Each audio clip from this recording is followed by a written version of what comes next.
After 3 years of marriage, Elias suddenly became a different person. The man who used to frequent nightclubs now came home on time every day to cook dinner. The women who used to surround him? All gone, cleaned out of his life. Now, he watched my every expression carefully, afraid of making me even the slightest bit unhappy. Then, one day, he begged me to go to the hospital for a checkup. And in that moment, I knew he had been reborn. 2. Chapter 1. Elias rushed home without even taking off his suit. He went straight into the kitchen and spent 2 hours cooking. Finally, he set 8 dishes and a soup on the table. Bending down carefully, he placed a bowl of soup in front of me and softly said, "Julia, this is ginseng and pork tripe soup. It strengthens the spleen and nourishes the stomach. Try it and see if you like it." He watched me nervously. I took a small sip and nodded. Only then did he breathe a sigh of relief and sit down. "As long as you like it. Try this steamed yellow croaker stuffed with broth. I had it flown and fresh today. It's exceptionally tender." He picked up a piece of fish and placed it on my plate. If Elias's subordinates saw him acting so attentive and respectful, they would be utterly shocked. I ignored the fish and continued eating other dishes. He gave an awkward smile. "It's okay, as long as you eat what you like." After a moment, he picked up his chopsticks but then put them down again, hesitating as he looked at me. "Julia, a few renowned doctors will be coming to the hospital this weekend for a joint consultation. How about I take you for a checkup?" My heart skipped a beat. "I'm not sick. Why would I need a checkup?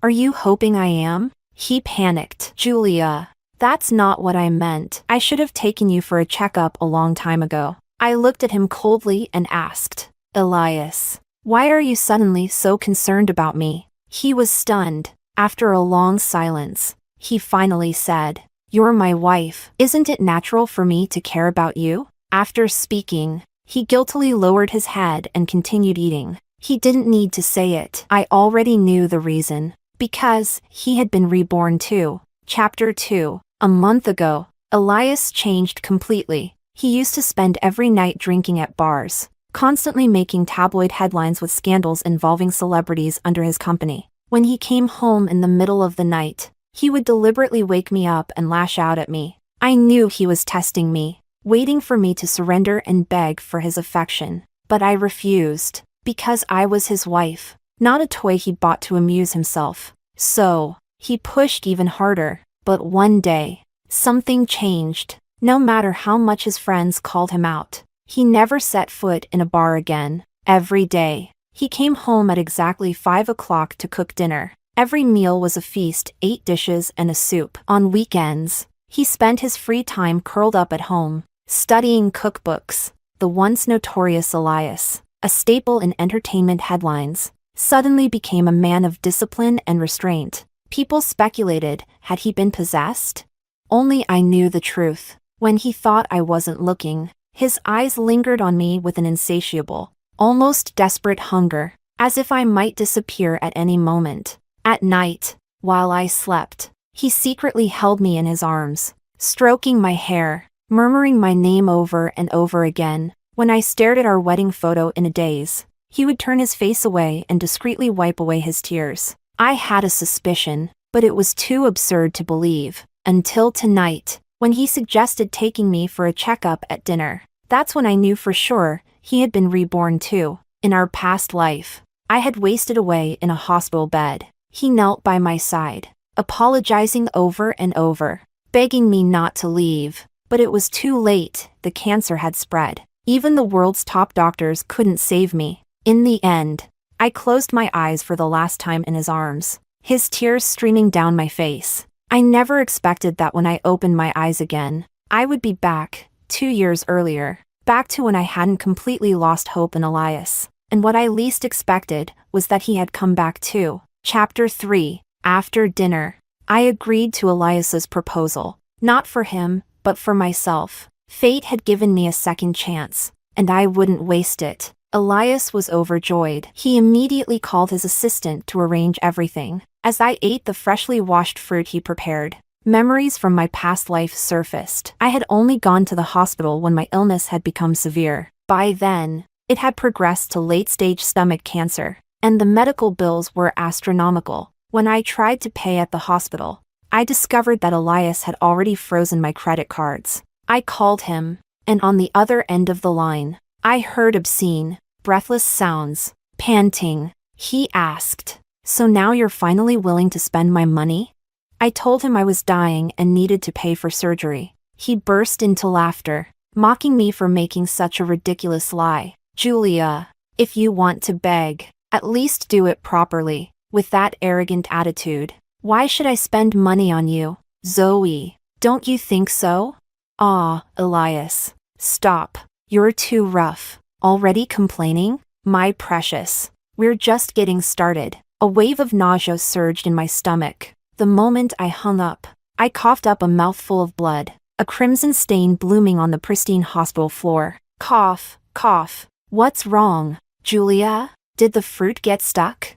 Elias had just ended his call and walked over, patting my back. "It's my fault. Next time, I'll cut the fruit into smaller pieces for you, so you won't choke." I brushed his hand away and lowered my head, avoiding his gaze. I didn't want him to see the hatred in my eyes. I didn't want him to know, at least, not yet, that I had been reborn too. I would torment him, grind him down. Did he think he could easily make amends and mend what was broken? Not a chance. Chapter 4. Early Saturday morning. Elias drove me to the hospital. As soon as we stepped inside, a dedicated staff member greeted us and explained the medical examination process. After dealing with hospitals in my past life, I had learned to understand many of the complex medical terms. There were many tests, but the focus was on cancer screening. This only confirmed my suspicions. My judgment had been correct. The massive hospital was eerily empty, as if it had been reserved just for me. Elias stayed by my side, accompanying me through every test. By the time we finished the last one, nearly 2 hours had passed. Just as I was about to push open the door, a familiar voice reached my ears. "Elias, you haven't come to see me in so long. I called you, but you didn't answer. Do you not like me anymore?" Through the glass, I saw a familiar face. Once, that same face had been adorned with flawless makeup, back when I had just finished a round of chemotherapy and lay weakly in my hospital bed. She had leaned close to my ear, her eyes dark with restrained hatred, like a venomous snake flicking its tongue. She whispered that she was 3 months pregnant, that once I died, she and Elias could finally have their perfect little family. As I stared at her in disbelief, she seemed to revel in my pain, her lips curling into a slow smile. From a quiet chuckle, her laughter gradually swelled into something wild and unhinged. Her twisted expression was a far cry from the public image of the one and only goddess of the entertainment industry. But now, she was still just a rookie actress under Elias's company. Not yet the A-list celebrity he would one day make her. Her hair was tied up in a ponytail, and she wore a tracksuit, looking every bit the fresh-faced newcomer. I pushed open the door just in time to see her pressing close to Elias on the bench. Elias shot up from his seat, looking visibly panicked. "Julia, are you done with your checkup?" And this is? She's just a minor actress from my company." "Julia, let's go home." Elias quickly draped a scarf over my shoulders. "It's windy outside. Be careful not to catch a cold." A flash of resentment flickered in her eyes, but she quickly masked it with a sweet smile. "You must be Mrs. Sinclair. I'm Zoe, an actress under Elias's company. I'm 20 years old and currently studying acting at a university. I got injured on set, and my boss personally arranged for me to receive treatment at this hospital. You're truly stunning. The boss talks about you all the time." She smiled smugly, her words laced with provocation.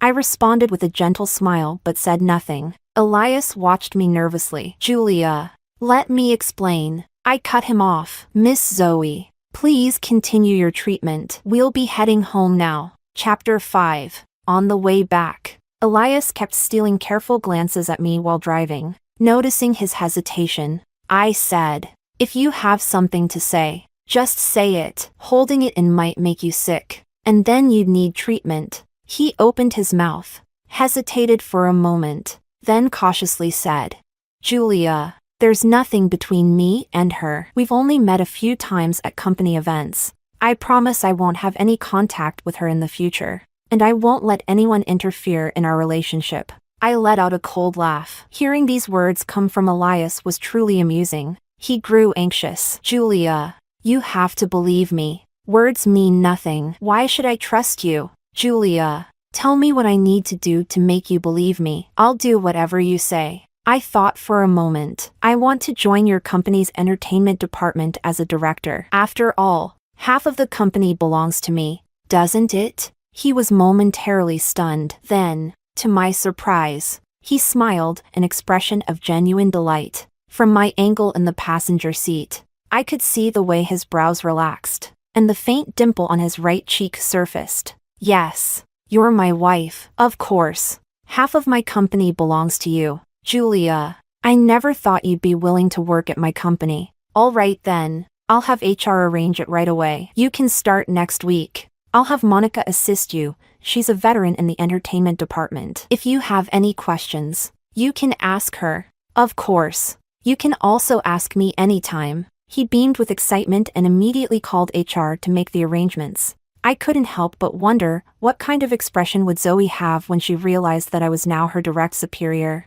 Chapter 6. When we got home, Elias went into the kitchen to make dinner, and I received a video call from my parents. Their faces were squeezed together on the small screen, excitedly telling me about the delicious food they had eaten and the places they had visited recently. Listening to them, I felt a warmth rise in my eyes. Being able to live again, to see my parents once more, what a gift. Julia, why do your eyes look red? My mom's face was filled with worry. I sniffled. It's nothing. Just a little cold. What were you saying just now? Julia, do you remember Uncle Pablo? Your dad's friend. He opened a resort in the mountains and invited your dad and me to the grand opening tomorrow. We'll be staying there for a few days. My dad added. That's right. We'll drive there tomorrow afternoon. I heard there's even a bonfire party at night. Your Uncle Pablo's business is really booming these days. I froze. My mind went blank,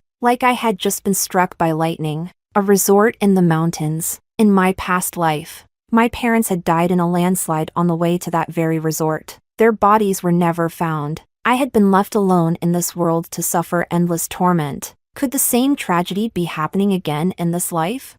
Julia! Julia! Huh? Mom, I'm listening. What's wrong with you? Spacing out like that? Are you not sleeping well? No. Mom, listen. Why don't you skip the trip to the resort? The mountains are damp and cold, and both you and Dad have joint issues. It's not worth the trouble. My mom frowned. That's nonsense. Uncle Pablo is your dad's old friend. He invited us a month ago. How can we just cancel last minute? Besides, we're also going to check out the business. Who knows? Maybe our family will invest in this industry someday. But, Mom, enough. Your dad's driving. Are you saying you don't trust him? Anyway, I'm hanging up now. My drama is starting. You go spend time with Elias and hurry up with the grandkids. We want to be grandparents soon. I wanted to keep persuading her, but she had already hung up. A tight knot formed in my chest. What should I do? They were leaving tomorrow afternoon.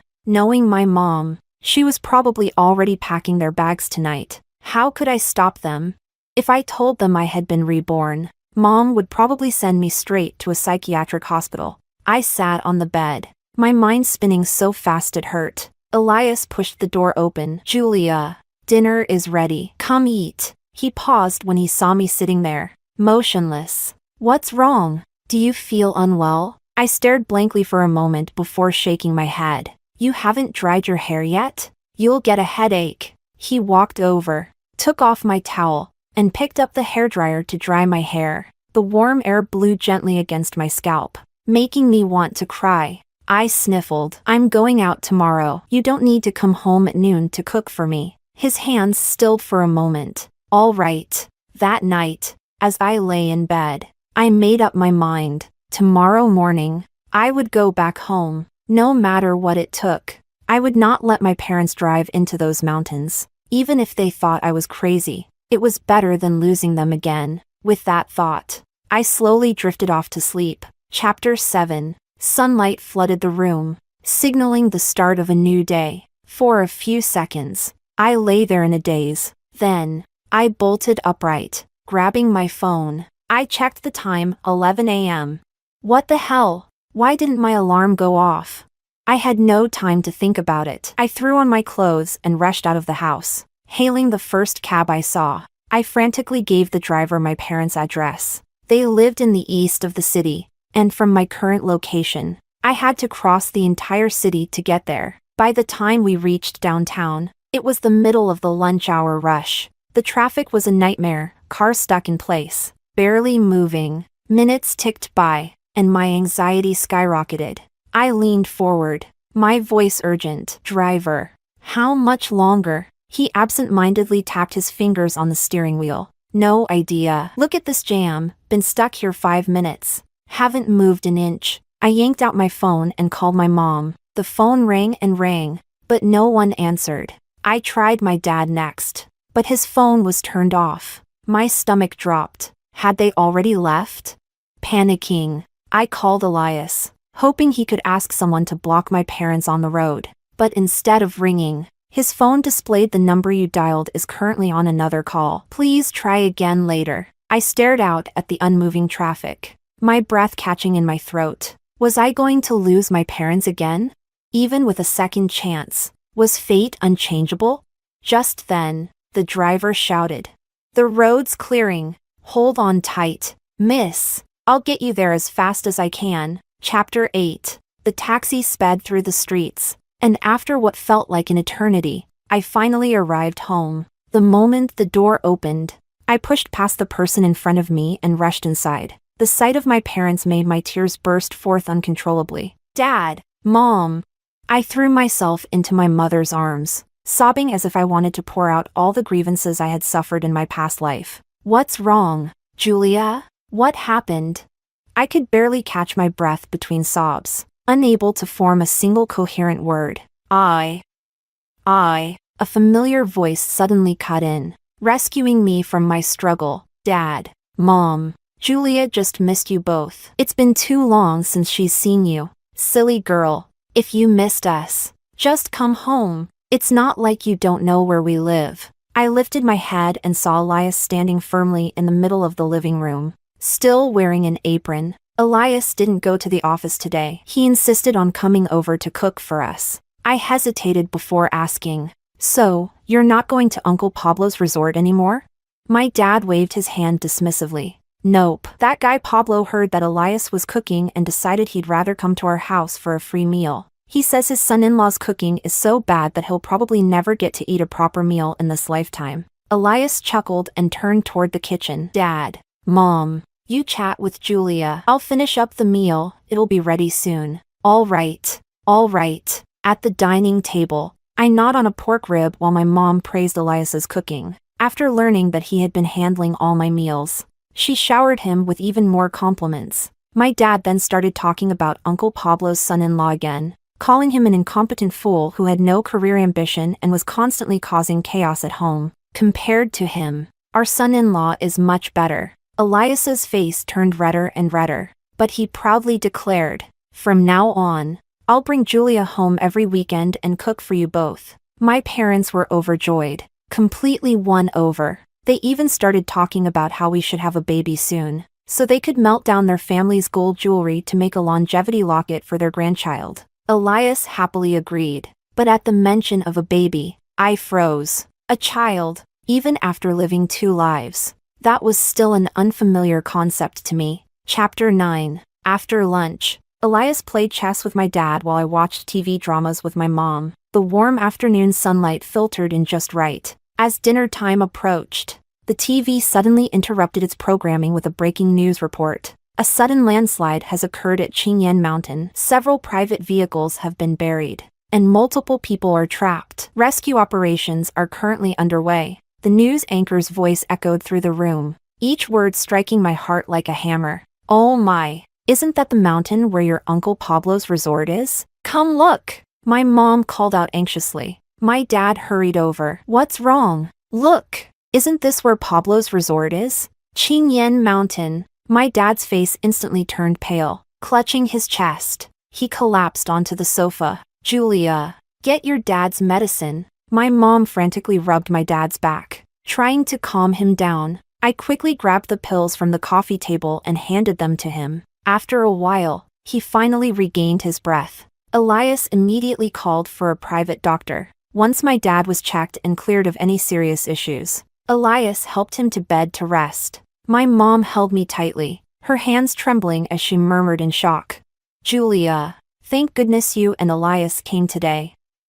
I don't even want to think about what could have happened if you hadn't." I hugged her back. "Mom, it's okay. We're all safe now. Go get some rest too. Elias and I are staying the night. We won't be leaving." She nodded. "All right. Having you two here puts my heart at ease. You should both get some sleep too." Chapter 10. Elias and I returned to the bedroom. "I'm going to take a shower first." I turned my back to him and walked toward the bathroom. "Julia." He reached out and grabbed my arm. I turned around. Meeting his gaze, his eyes were filled with pain. "Julia, it's okay now. Your parents are safe. For the next month, I'll have people secretly protecting them. You don't have to worry. I will always protect you and your parents, forever." His intense gaze said more than words ever could. I nodded and looked away. "Thank you, for today." The moment the hot water hit my skin, I finally let go of my fear. Not everything was unchangeable. This time, my parents didn't leave me. This time, they would stay with me, forever. After turning off the lights, I lay in bed. Moonlight seeped through the curtains, casting a faint glow in the room. I faced away from Elias, listening to the restless sound of him tossing and turning. "Can't sleep?" He froze. Moments later, I felt warmth creeping closer from behind me. "Julia, I need to tell you something." I stayed silent. "The doctor called me today. Your test results are back. Early stage stomach cancer." The air in the room grew still. I took a deep breath. "Got it." He gripped my shoulders, panic in his touch. "Julia, don't be scared. I'll be with you." The doctor said that with treatment, early stage cases have a high cure rate. I'll hire the best doctors. Leave everything to me. You don't have to worry about anything, okay? The man behind me fell silent. "Are you done?" His voice trembled. "Yes." "Okay, I'll follow the treatment plan." After such a long, exhausting day, drowsiness finally overtook me. Half asleep, I felt someone wrap their arms around me, whispering my name. Soon after, I heard quiet sobs. Cool tears fell onto my face. Ugh, so noisy. Chapter 11. The next morning, after having breakfast at my parents' house, Elias and I headed home. When we arrived, the doctor Elias had arranged was already waiting for us. Once inside, he walked us through the treatment plan. The primary approach would be conservative treatment to suppress tumor growth. If the results weren't satisfactory, surgery would be performed as soon as possible. Since the cancer had been caught early, the chances of a full recovery were promising. As the doctor explained everything, Elias clasped my hand tightly. "Julia, don't be afraid. I'm here." I wasn't afraid. After all, in my past life, I had endured everything alone in the hospital without fear. This time, I had even less reason to be afraid. After the doctor left, Elias's assistant arrived to report on work matters, including the transition of the entertainment department. Entertainment was a crucial division of Elias's family conglomerate and had been the foundation of his empire when he started from scratch. For years, he had managed the department personally. Now, he was handing it over to me. "Julia, this is my assistant, Hudson. From now on, the entertainment department is yours. If you have any questions, just ask him. Also, Monica, as the deputy director, will fully support you." I raised an eyebrow. "Elias, are you sure about handing the entertainment department over to me?" He burst into laughter and took my hand, gently pinching my fingers. "Of course. Why wouldn't I trust my top student wife? Once you get familiar with the company, I might as well hand over the entire business to you. By then, you'll be calling the shots outside while I stay home to be the perfect house husband and raise our kids." Without a word, I withdrew my hand before he got too lost in his fantasy. Chapter 12. 2 weeks later, I completed my first cycle of treatment at the hospital. Feeling much better, I decided it was time to start working at the company. Upon arriving, I was first introduced to Monica. She gave me an overview of the entertainment department and arranged for a secretary to assist me. After sending her off to handle her tasks, I spent the rest of the day in my office reviewing documents. As the end of the workday approached, I stepped out to use the restroom. While inside, I suddenly heard muffled sobbing from one of the stalls. Who's crying? The air turned eerily silent. A few moments later, the door to one of the stalls creaked open just a sliver, revealing a pair of frightened eyes. I softened my tone deliberately. I'm Julia, the new director of the entertainment department. If you're having trouble at work, you can tell me. I'll help you. There was a brief hesitation before the door slowly opened. The moment I saw her, I was stunned. Her small face was marred by a glaring red handprint, her cheek swollen. Rage ignited within me. What happened? It happened during acting practice. Her eyes darted nervously, clearly avoiding the truth. I led her back to my office, poured her a cup of warm water, and gently reassured her. What's your name, sweetheart? I'm Alice. I just joined the company this year. I nodded. Alice, listen to me. You don't have to be afraid or worried. As long as I am here, the entertainment department will not tolerate bullying, no matter who they are. No one gets to mistreat my artists under my watch. If you don't tell me the truth, I won't be able to help you. So, can you tell me now, who hurt you? Chapter 13. Alice lowered her gaze, tears welling up in her eyes. It was Zoe. We were both selected to act in a historical drama. Today, the company had arranged an acting class. After class, Zoe said she wanted to rehearse our scene in advance. She also said that real actors shouldn't use camera tricks for close-up shots, and then she slapped me multiple times. I frowned deeply. So Zoe had already started bullying junior actors at the stage? But something didn't add up. She was still a rookie herself, not the big star she would become later. Where did she get the audacity to act like this? Does she treat everyone this way? Or was she targeting you specifically? Alice hesitated before whispering. Maybe it's because we were both in a previous project together. The director often criticized her for her attitude and told her to learn from me. Eventually, it even got to Monica, and then Zoe. She trailed off, but I already understood. Zoe only signed with the company this year. You both joined around the same time. Why are you so afraid of her? Why do you call her senior? And if she bullied you, why didn't you report it to the company? Alice bit her lip, hesitating. Only after meeting my reassuring gaze did she continue. Because Zoe has the best resources among all of us rookies. Everyone says, they say she has someone backing her up. I let out a cold chuckle internally. So that was it. Her backer was obviously Elias. I had my secretary pull the surveillance footage from the acting classroom to confirm Alice's words. On the screen, only Zoe and Alice remained in the classroom. Every slap from Zoe was clearly meant to vent her frustration. Then, she deliberately messed up her lines, forcing Alice to repeat the scene over and over again. Her smug expression, the way she handled the whole thing, it was obvious this wasn't the first time. A wave of fury burned in my chest. Trash like her, and she dares to dream of being a star? I immediately called Monica into my office. After watching the footage, her expression darkened. Boss, this is my failure. I should have kept a closer eye on the artists. I raised a hand, cutting her off. Let's focus on fixing the issue first. Monica nodded. I suggest issuing a formal reprimand within the company. Would you approve? I responded.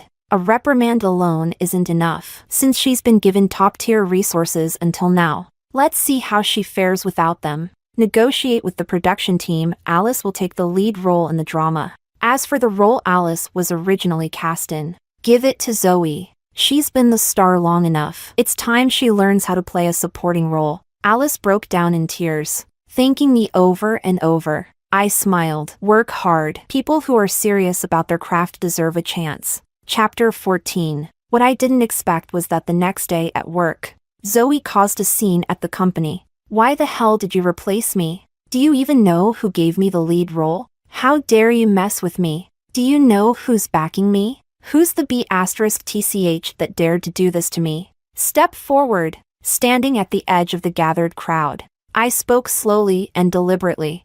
I'm the one who had the production team replace you. Got a problem with that? Heads turned in unison, and the crowd instinctively parted to clear a path for me. Zoe whirled around. The moment she saw me, a flicker of malice flashed in her eyes before she quickly masked it with a pitiful expression. Oh, it's Julia. I know you're the boss's wife. I've been close to Elias recently, so it's understandable that you'd be jealous. But this is a company. There are rules to follow. Outsiders have no right to interfere in company matters. You're just using personal grudges to get back at me. I wonder what Elias would think if he found out. Silence fell over the office like a suffocating fog. No one dared to speak. I let out a cold laugh, calmly placed my bag down, and took a seat. Hudson, bring the laptop over and replay yesterday's video. As the surveillance footage played, Zoe's face turned pale, then red, then purple, an absolutely fantastic display.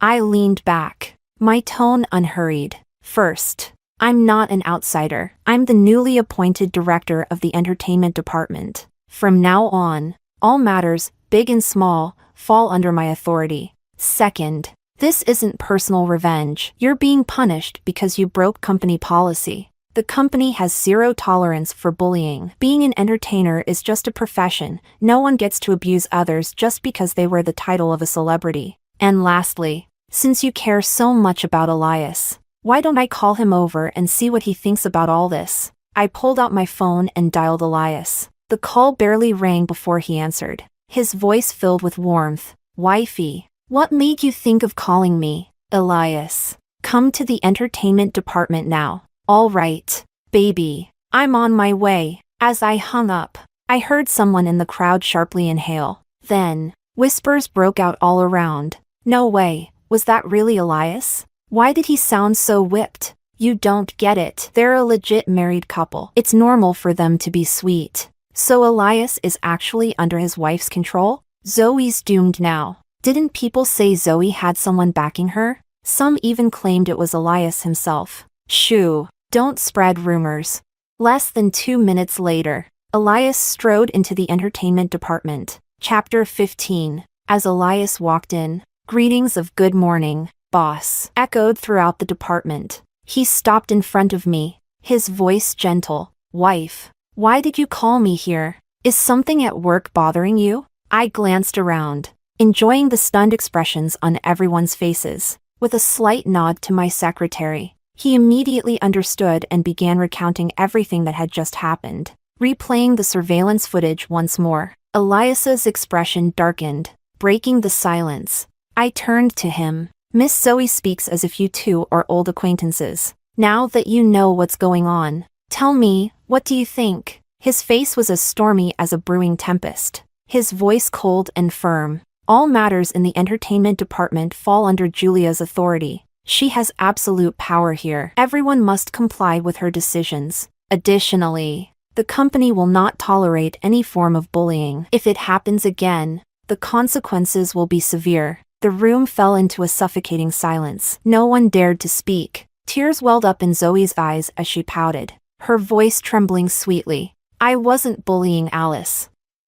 I just wanted to practice my acting more so I could perform better. Boss, this role, you gave it to me. Did you forget? Why did you suddenly stop liking me in such a short time? Did I do something wrong? Please tell me. I'll fix it. I don't know why Julia dislikes me. I only love you. I just want to be good to you. That's all. Why is everyone bullying me? Zoe sobbed pitifully. I sat back, watching Elias with amusement. His expression kept shifting, and he nervously glanced at me. Because Zoe wasn't wrong, Elias had indeed given her that role. A few months ago, he had likely intended to promote her, only to suddenly cut her off a month ago when he was reborn. From Zoe's perspective, it truly must have felt like he had lost interest overnight. Suddenly, Zoe shrieked, her voice sharp with rage. B*TCH. Did you poison Elias against me? He promised to support me.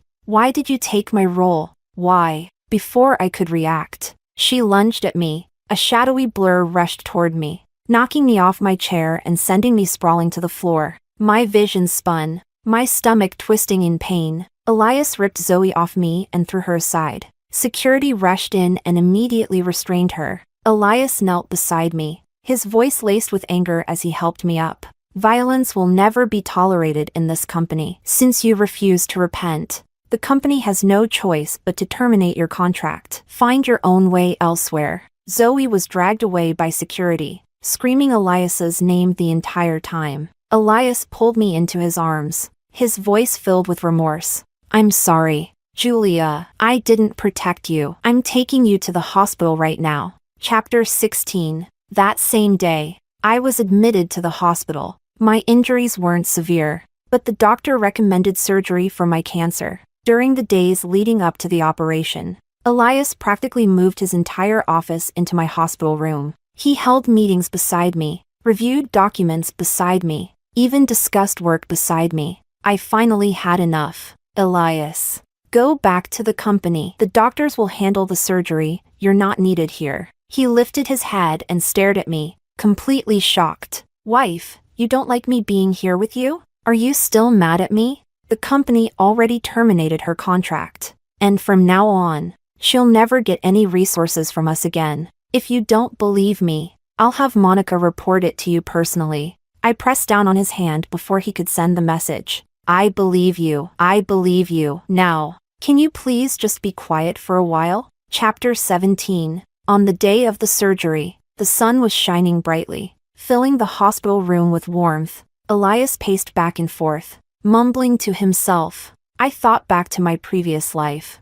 to the days I spent alone undergoing chemotherapy. The sky was always gray back then. The hospital room was unbearably cold. I had lain on that bed, waiting for death's footsteps to reach me. Julia, once your surgery is done, let's go on a trip. How about Florence? Or Rome? Milan? I remember how much you love Italian art. Once you're better, I'll take you to see it. I turned my head and found Elias looking at me with hopeful eyes. Sunlight streamed onto his face, making even the tiny hairs on his skin visible. I closed my eyes, not saying a word. The room fell silent again. Italy, Florence. I had completely forgotten. In my past life, my biggest dream had been to travel there, to admire the breathtaking art. But after everything that happened, in this life, I had somehow forgotten all about it. Chapter 18. When I opened my eyes again, the surgery was over. The room carried a faint scent of lavender. Elias pushed the door open and, the moment he saw me awake, he shouted excitedly, "Doctor! Doctor! My wife is awake!" The doctor and nurses rushed in. The doctor reassured me that the surgery had gone smoothly and that I could be discharged after proper rest. I nodded in thanks. Finally, I could focus on my own life. A fresh start. Originally, I was supposed to be discharged in a month, but Elias insisted I stay 2 more months in the hospital. By the time I was finally allowed to leave, I felt like I was going to grow moss from being indoors too long. Standing at the hospital entrance, I waited for the driver to bring the car. May roses were in full bloom. I took a deep breath. The roses smell so lovely. Elias draped a shawl over my shoulders. Wife, wait here. I'll pick some flowers for you. He walked over to the flower bed, carefully selecting 2 red roses. Then, as he strolled back toward me, he lifted his arm and waved. Suddenly, his face changed, and he sprinted toward me. Julia, move. I turned my head just in time to see a black car speeding toward me. In an instant, a powerful force shoved me aside. Then, bang, darkness swallowed everything. In the distance, voices came and went. Elias, Madam, Doctor, call a doctor. Chapter 19. When I woke up, I was staring at a familiar ceiling. Madam, are you all right? I looked up and saw Elias's secretary. I nodded. Moving my limbs carefully, there was no severe pain. The doctor said you only suffered minor scrapes. You'll be fine after a few days of rest. Please don't worry. I asked. What happened? Someone deliberately drove into you and then fled the scene. We've already reported it to the police. Rest assured, we will find the culprit. I gestured for him to help me sit up. Where's Elias? His expression faltered. He was hit while saving you. He's in the ICU. His condition is still critical. I froze. No wonder I only had minor injuries. The one who pushed me away was Elias. A week later, Elias was finally transferred from the ICU to a regular ward. With the company's workload piling up and Elias suffering multiple fractures, he was completely unable to handle business matters. His secretary, Hudson, approached me with company documents. "Madam, the boss instructed us beforehand if anything happened to him, you would be in charge of the company." I looked at Elias in shock. He forced an awkward, ugly smile. "But I've never done this before." "It's all right, madam. The boss told us to guide you. Anything you don't understand, I will explain." "All right then." I took the documents, and before I knew it, I had been working for half a month. Now, I was practically living in the hospital. Hudson had been running back and forth between the hospital, the company, and the police station. Chapter 20. One afternoon, the nurse was changing Elias's bandages. I was handling work documents when Hudson, the secretary, walked in. His expression was unreadable as he glanced at Elias. Elias didn't hesitate. "Hudson, just say it. No need to hold back." "Understood. The investigation is complete. The driver who tried to run over Madam was Zoe. She has confessed to the crime." A heavy silence filled the room. After her contract with the company was terminated, her career plummeted. She had a rough time. She tried to return to the company several times but was rejected each time. Later, she found herself attached to the boss of another entertainment company, gaining some decent resources. However, the man's wife found out, caused a huge scandal, and beat Zoe so badly she ended up in the hospital. Eventually, she was kicked out, completely out of options. That's when she convinced herself that if she hurt Julia, she could force her way back into the company. Fortunately, boss, you saved Madam, and she didn't succeed. We are proceeding with legal action to ensure she faces the consequences she deserves. Zoe. So, it was her. Karma had come full circle. Elias nodded. "Hudson, step outside. I need to talk to Julia." "Understood. But, there's one more thing." "Speak." Zoe caused a huge scene at the police station. She kept screaming something about being reborn and demanded to see you. She said she won't plead guilty unless you meet her. The air in the room froze. For a moment, neither Elias nor I spoke. Then, his voice turned icy. "I won't see her. From now on, I don't want to hear anything about her again." "Understood. I'll take my leave." Chapter 21. After the secretary left, neither Elias nor I spoke. Finally, he broke the silence. "Julia, I'm sorry.